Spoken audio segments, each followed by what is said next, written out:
Hello YouTube fam, welcome back to my channel. If you're new here, my name's Tina and I make videos on lifestyle, home, and DIY projects every single week. Happy Sunday guys, I hope that you're having a wonderful weekend, and if you're watching it the time that it goes live, I also want to wish you a happy 4th of July. 3-day weekends are the absolute best because you can sleep in a little and spend more time with friends and family. For today's video, I'm going to be DIYing some of your DMs that you guys have sent me over on Instagram, and this time I didn't even put up a question box. I just pulled from DMs that you guys have been sending me. And if you aren't already, be sure to follow me on Instagram and feel free to DM me at any time. You guys are always sending me the best ideas. So I'm taking these decor items that you guys have requested me to make and I'm challenging myself a little bit because we're gonna make everything in today's video from the Dollar Tree. So these projects are gonna be super affordable and super cute. So let's go ahead and get started.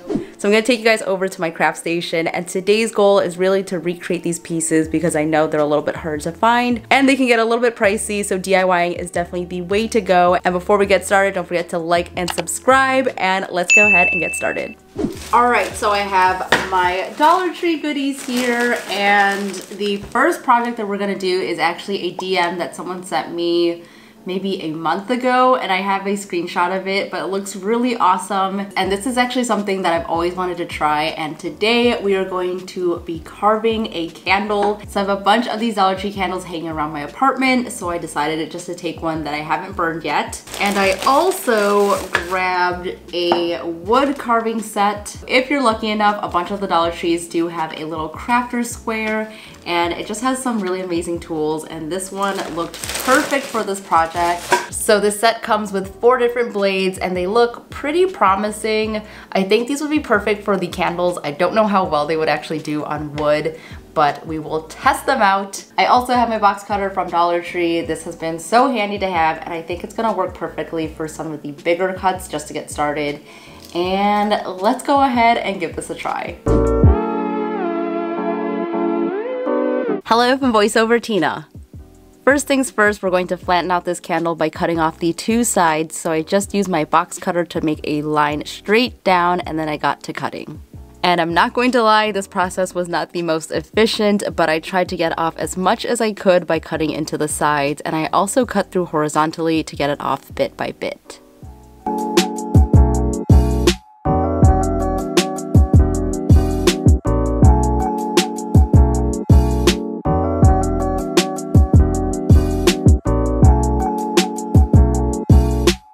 So I tried my best to get it as flat as I could, and once it got to a good spot, I wanted to try out a method of melting it off so that it would be super smooth. So what I did was put a pan on top of my stove, and this is my crafting pan that I only use for clay projects. Then I put some parchment paper on top to protect the pan, and I turned on my stove until the pan heated up.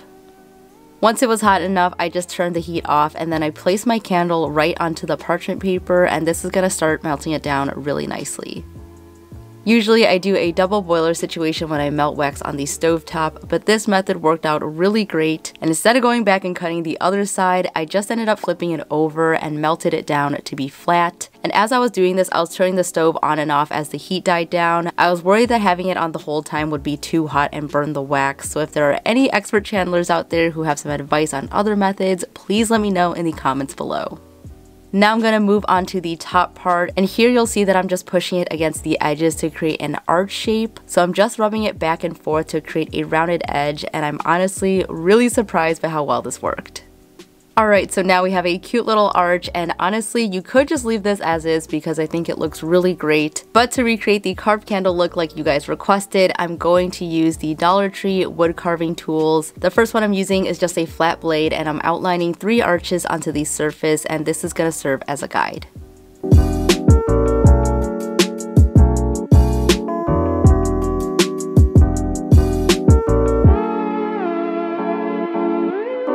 Now with this round carving tool, I'm going to lightly carve into the line, and I took this really slowly just to make sure that I carved the outline correctly before I went in even deeper.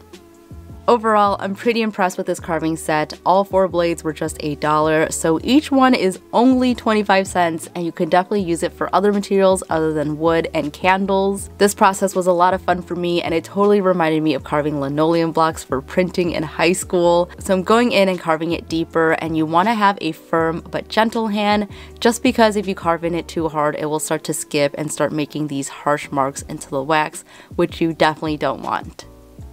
And while this round carving tool is great, I do wish that I had one that was a bit smaller so that I could go even deeper. This candle is already small, so having a smaller tool is going to help us get those details. And one thing I did notice is that the candle that I use wasn't the best quality, but of course I knew that going in given that this is from the dollar store. So in the future, I definitely would like to use a higher quality wax and also in a fun color since this white one doesn't give the same contrast. But all in all, this project was definitely a fun learning process for me, and it was also great practice for when I try it again in the future. If you guys would like to see me DIY this again in another video, please let me know. I'd be more than happy to give it another go.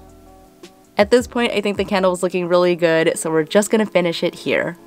This candle is so on trend and super unique, and this technique was just a great workaround, especially if you don't have candle making supplies or molds to create a fun shape like this. I cannot believe we just made this with 2 items from the Dollar Tree, and I'm so excited to see you guys recreate this project.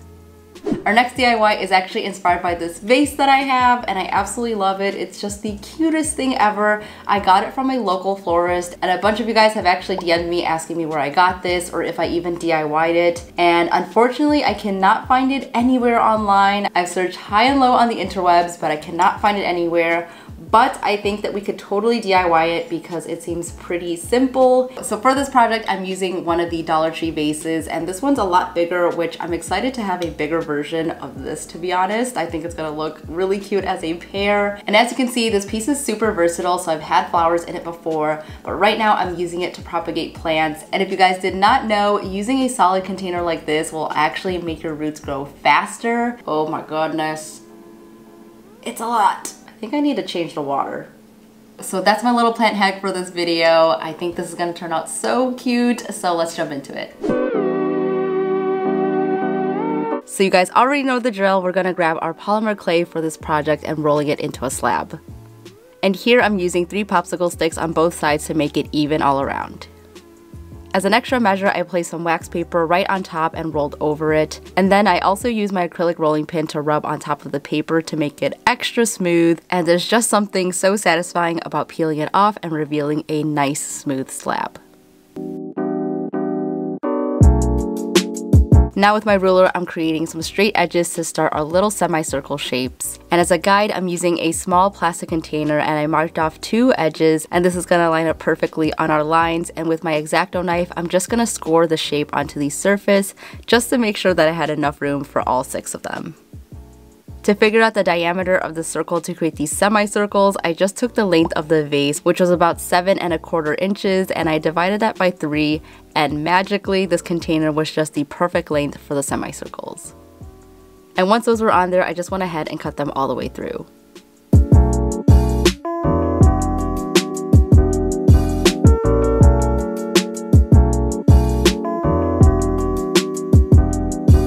And of course, I had to use some rubbing alcohol to give us a smooth finish on the clay. But for this project, you don't need to worry too much about smoothing it since we will be adding some texture onto it later. So now that is ready for the oven, and I'm letting that bake for 15 minutes at 275 degrees Fahrenheit. And while that's baking, we're gonna give our vase a nice sanding to add some grip. Then with this heirloom white spray paint by Rust-Oleum, I'm gonna give it 2 even coats of color, and I'm gonna let that sit to dry. Once our little semicircles were cooled down, I just sanded the edges a little bit. And again, you don't have to smooth it out too much, but I did want to get rid of some of those imperfections. Now we're ready to glue them onto the vase, and I'm just using Gorilla Hot Glue to do this, but I would also recommend using E6000 or any stronghold glue. And the reason why I spray painted the glass first was to give the vase a little bit more grip for our semicircles to adhere to. And on my original piece, the half circles are actually spaced out, but I wanted to make it slightly different, so I glued them right next to each other to look like one continuous piece. Feel free to glue them on however you'd like, but I'm just gonna go ahead and let that sit to dry completely. So now we can move on to paint. I'm using the spackle that you can also find at Dollar Tree, and I'm gonna create a light color to complement the heirloom white. So I'm mixing in a light pink, a tan, and a white acrylic paint right into the spackle. And with a foam brush that's also from Dollar Tree, I'm brushing that right onto our clay pieces, and this is gonna give us a nice texture. And since this is spackle, this is also really great for blending in and hiding the seams, especially where we glued the clay onto the vase. And for this step, you can add as much or as little as you'd like, and I'm just adding on a couple of coats until I get a nice texture.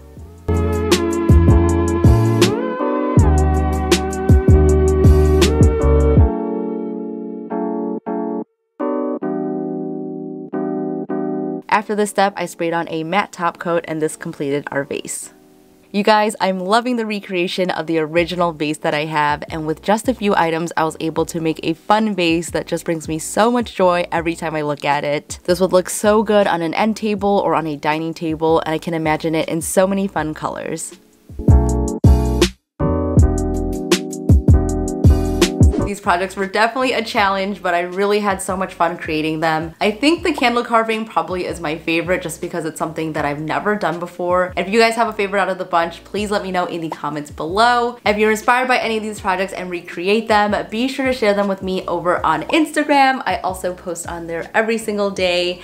And of course, I will put some of your recreations on the screen here. You guys continue to amaze me, so thank you so much for sharing your creativity with me. And if you have any other project requests, feel free to DM me over on Instagram. They are always open to you guys. Thank you so much for hanging out with me. Stay inspired, and I'll see you in the next one. Bye!